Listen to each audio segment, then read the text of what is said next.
All right, Javose, we are finishing up the rest of Daf Tzadik Aleph, and we are picking up in Meretz Hashem on the second wide line of Tzadik Aleph from Beis 91b. Remember, again, we're trying to figure out who is the opinion who holds that halacha l'maisa, a person is permitted to go ahead and cause physical harm, physical damage to themselves. Excuse me. So the Gemara wanted to suggest that halacha l'maisa is Rabbi Elazar, because Rabbi Elazar said if a person does kriya, a person tears their clothing in mourning for the dead, so if he does the right amount, then that's halacha. If he tears excessively, then ultimately, again, that's bal tashchis. So if there's a concept of bal tashchis, if there's a prohibition to go out and destroy one's clothing, then halachas Kamma, all the more so there should be a prohibition to go ahead and destroy or physically harm one's body. To which the Gemara says, "V'dilma begadim shiny." Second line above the second wide line. Maybe clothing is different. Because ultimately, again, the destruction of clothing is a loss which doesn't regenerate, it doesn't recover. Rabbi Yochanan himself, Rabbi Yochanan used to call his clothing machbadusa. Machbadusa, Rashi points out over here, are the things that give me kavod. Things that give me kavod. You know, it's the clothes make the man.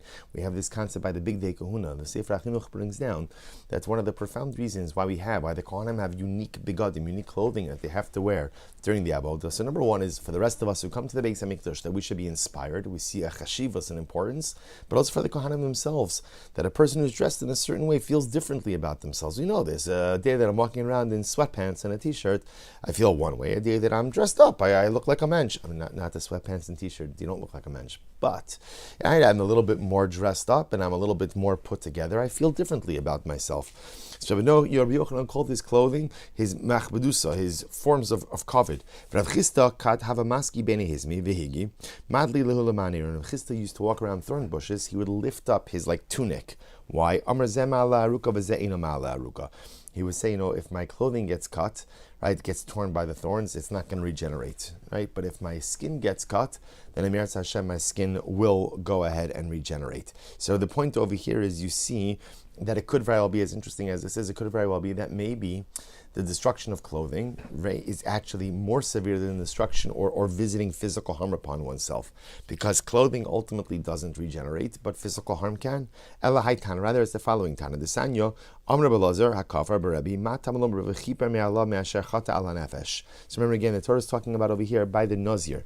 At the end of the Nazir's process, so the Torah says, "Va'asa koin echad lechatas v'echad leolah v'chiper alav me'asher chata al hanefesh v'kidesh rosho bayomahu."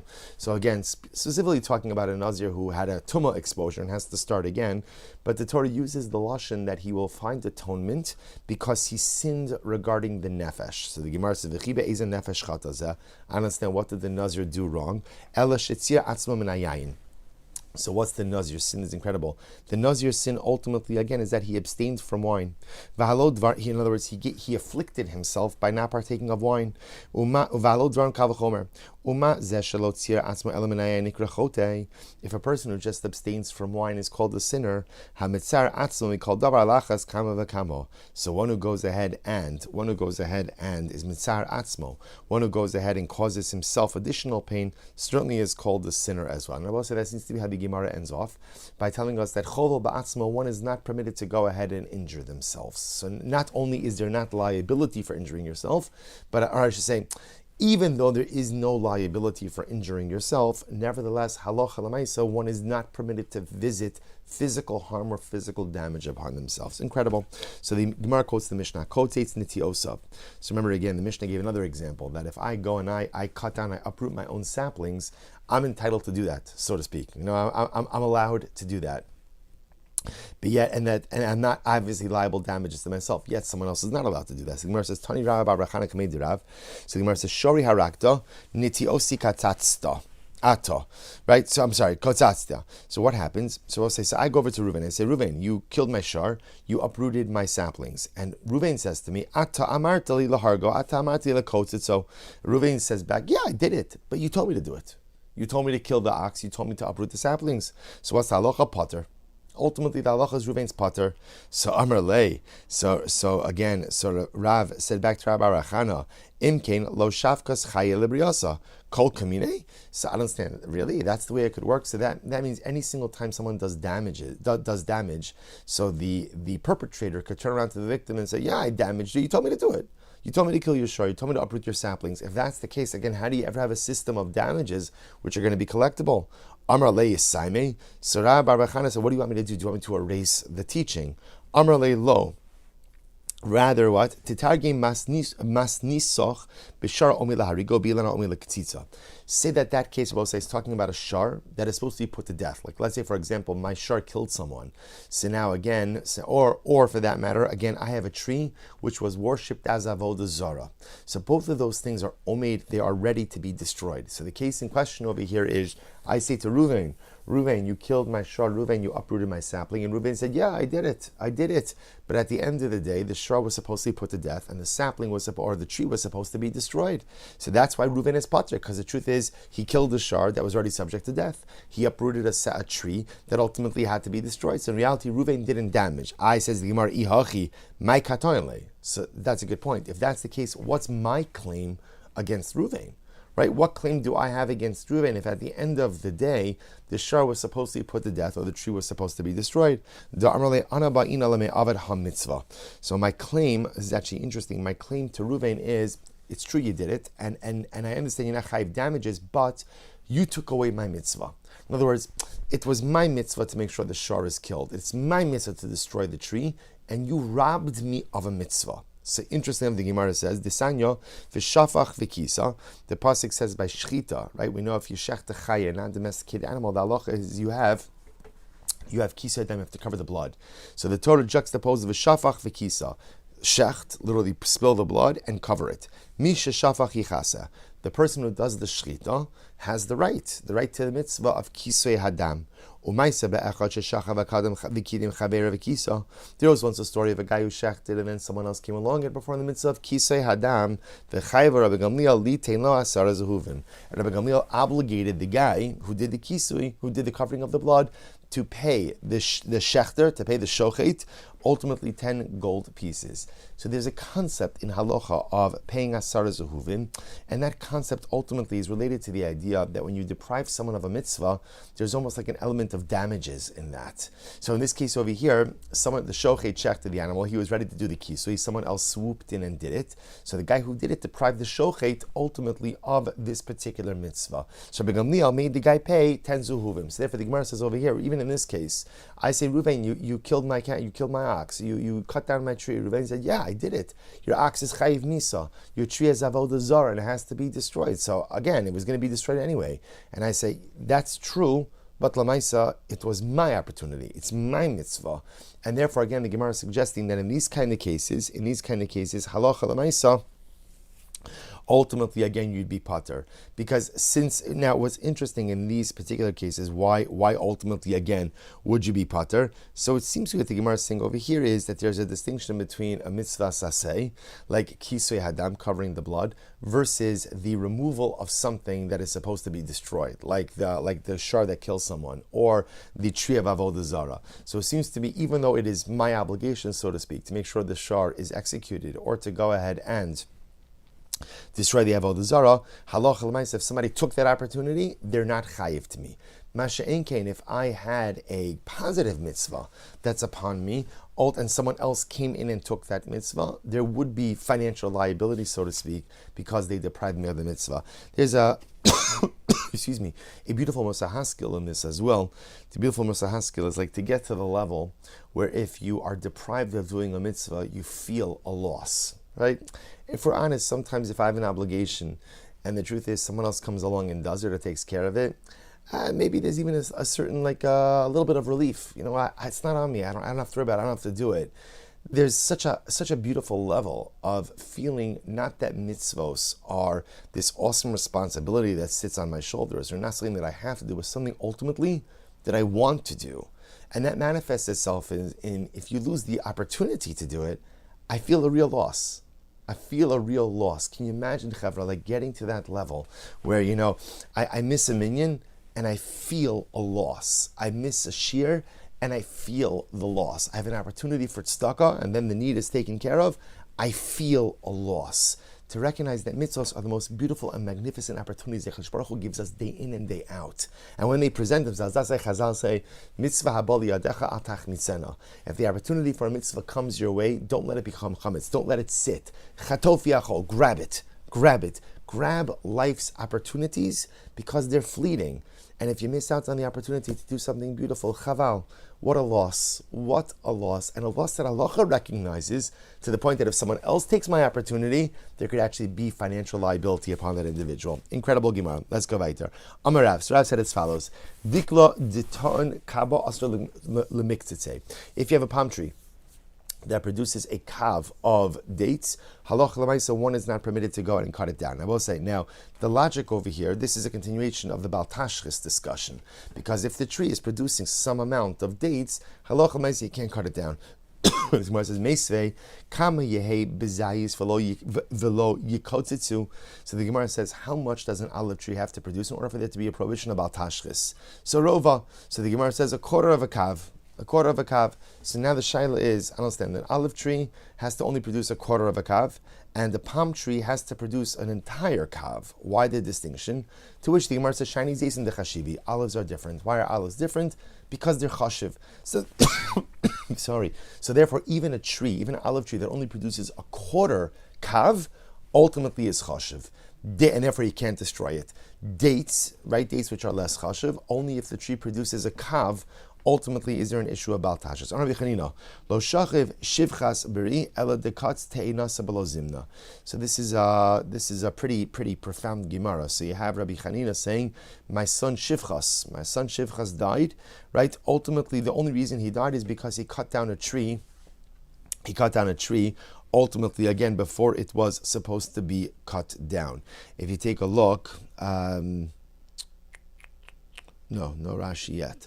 Sorry. So I want to say a very profound idea over here. So what it sounds like is happening over here is Rabbi Chanina is bringing an example of the profundity of going ahead and destroying fruit trees. So he attributes the death of his son ultimately to the fact that his son destroyed a fruit tree which was producing fruit. Very overwhelming. Amar Ravina. Excuse me. Mutter. I will say now, here's what's interesting. The concept of Baal Tashchis represents wanton destruction, wanton unnecessary destruction. So there's an interesting case here. Let's say you have a fruit tree, but the wood of the tree is worth more than the fruit itself. In that case, you're allowed to quote-unquote destroy the tree, cut down the tree, because it's not considered wasteful. It's not considered wanton destruction. I want the wood because the wood is more valuable than the fruit itself. So that's going to be permitted. Ravina, V'mhaimu ulubedamim, muter. Taina me'achar brayso that supports this. Rak eitz asher teida. Rak eitz asher teida. So we'll say, so the pasuk that the Gemara is talking over here, Rak eitz asher teida, ki lo eitz ma'achalhu, also tashchis. Remember again, the Isra Baal Tashchis only applies to fruit-bearing trees. If it's not fruit-bearing, then halacha l'mais you're allowed to destroy it. So the Gemara says, so Rak eitz ma'achal asher teida ze ilan. Ze ilan ma'achal. This refers to a tree that produces fruit, food. So the Gemara says, ki lo eitz ma'achalhu. If you know that it's not a tree that produces fruit, ze ilan srak. That refers to a tree that doesn't produce fruit. Now, since at the end of the day, ultimately, again, the Torah includes everything, right? So remember again, halacha l'maisa, that remember you are. The Torah says, "Rak eitz asher teida kilo eitz ma'achahu osa tashchis v'karasa ubanisa matzor ala'ir asher hiyose imcha milchama ad v'ritzah." So remember again.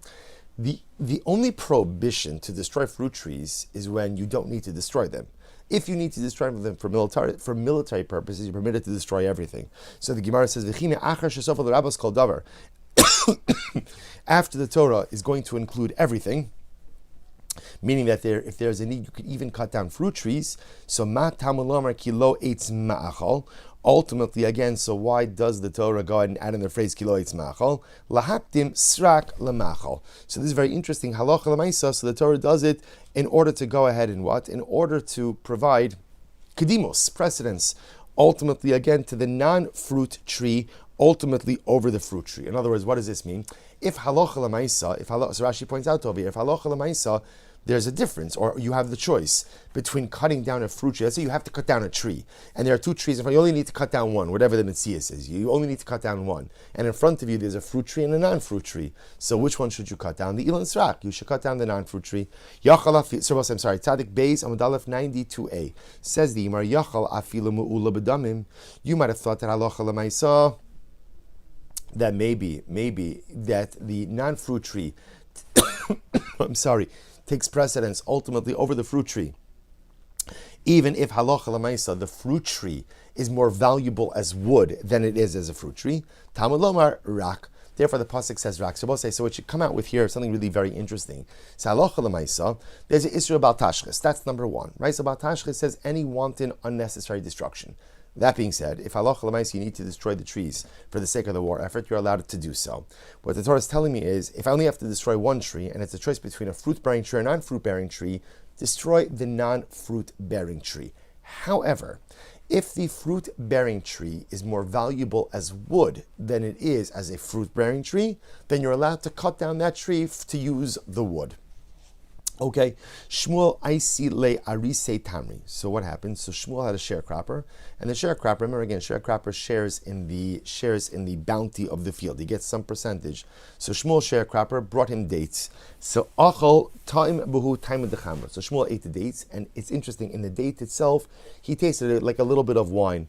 Amrle Mahai. So he said to the sharecropper, "What's going on over here? Why do I taste wine in the dates?" Amrle Beni Gufne Kaimi. He said, because ultimately, again, the date palms, are planted amongst the vines. So apparently, again, they were absorbing some of the flavor. Amar Mechachashi Bechamra Kulehai. So ultimately, again, so he said, Lamachar, I see the Mikaraihu. Ultimately, again, he said, so literally Shmuel said, Allah Lamaisa, they go ahead and they have such an impact on the wine, right? They have such an impact on the wine. He said, tomorrow, bring me their roots. Tomorrow, bring their roots. So take a look at Rashi for just a moment. Rashi says over here, Mikaraihu, Mikar Shalahan, Ve'ikron, Lashon Acher, Havali Kor Shurach Lechal, Vegadol Savu Shrash of Kolomar, Kala Ikara Mipnei Shemafsid V'nechal Asakar. So essentially what Shmuel was saying is that obviously if the dates are absorbing the flavor, it must be that the possibility is that they're diminishing ultimately again the wine. So he said uproot the roots, right? So go ahead and, in other words, what he's saying over here is uproot the date palms, right? Uproot the palm trees so that the palm trees no longer have a negative impact upon the roots. Rav Chisda chaza ta'ali begufna. So Rav Chisda once saw again young palm trees that were all again growing amongst the vines. So what happens? Amrli Lari, he said to his sharecropper Akrinhu, go ahead and uproot the trees. Gufni kani dikli lo kani gufni. He says why? Because ultimately again vines, apparently again if there's like a tension between the vine and the date palm, so the vine has the ability to coexist with the date palm, but ultimately again the date palm cannot go ahead and coexist with the vine. Take a look at Rashi. Gufna kani dikli. So what happens? Midmei hayayin yecholin elo liknos karkaos vilo dikli lo kani gufni ein shavachan ola ela ledavar muat. So again, it's interesting. So essentially, he said like this. He said that halacha l'maisa. Excuse me. He said vines in general produce grapes, and grapes have a greater value. So we want to do everything to make sure that the vines are vibrant and healthy. So uproot the palm trees. Because why? This way, again, halacha l'maisa, you could go ahead and sell the wine, and you could always go ahead and buy dates with the proceeds of the wine. Conversely, dates are not as valuable. So if you're going to diminish the vines, ultimately, again, it's taking a greater financial loss. All right. Incredible. I'll say good. So now we are all caught up in Meretz Hashem tomorrow. We will start tomorrow, Friday morning. We will start in Meretz Hashem at the Mishnah on Tzadik Beis Amud Aleph. Tremendous shkayach, everyone. Really looking forward. Incredible daf tomorrow. Shkayach and a good Erev Shabbos.